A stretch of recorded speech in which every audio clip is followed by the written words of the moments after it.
পাইতো না, দিতে পাইতো না। রাত 9টা 10টার সময় বাড়ি আসতো, খাওয়া দাওয়া করে সে পাত দিয়েছে শুয়ে পড়তো।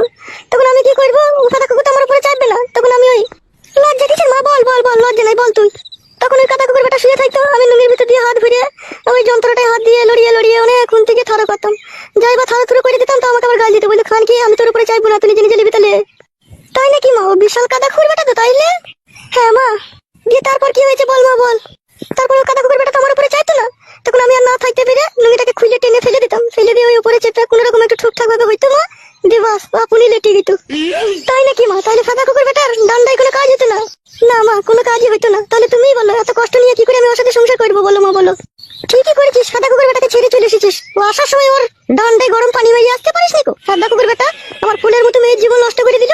সাদা কুকুর বেটার হলে যে অন্যায়টা বিয়ে করতে গিয়ে বলেছিলাম আমার মেয়েকে। তারপরে দিলীপ কাদা কুকুর বেটাকে ছেড়ে দেওয়ার পরে এই সাদা কুকুর বেটাটাকে বিয়ে করলি নাকি? না না মা, এর আগেও আরেকজনকে করেছিলাম, আমাদের পাড়ারই একটা ছেলে। তাই নাকি রে মা? এর আগেও বিয়ে করেছিলি? হ্যাঁ মা, একটা বিয়েওয়ালা ছেলেকে বিয়ে করেছিলাম, তার ঘরে বউ ছেলে ছিল। তাই নাকি রে মা? দিয়ে ওখানে আবার কি হইলো? ওখানে তো সেই মা সতীনের উপরে ভাত খেতে হয়েছিল, আর সতীনের উপরে ভাত খাওয়া যে কি জ্বালা তুমি তো ভালো করে জানো মা। একটা ঘরের কাপড় দুবার কেচে বইতে হয়েছিল আমাকে। ও হচ্ছে আজল মারানি। ছেলে বাপকে আবার কেউ বিয়ে করে? আই বলে ছেলেকে করলে অত ঝামেলা হইতো না লোক। পেছিলাম মা, আই বলে ছেলে তখন পেছিলাম না। এই ছোড়াটা কোথা থেকে এসে হাতে পায়ে ধরে আমাকে ভালোবেসে বিয়ে করলো। ছেলেটা ভালো, ওর সাথে ঝগড়া ঝামেলা করিস না মা, ওকে মানিয়ে গুছিয়ে সংসার করবি।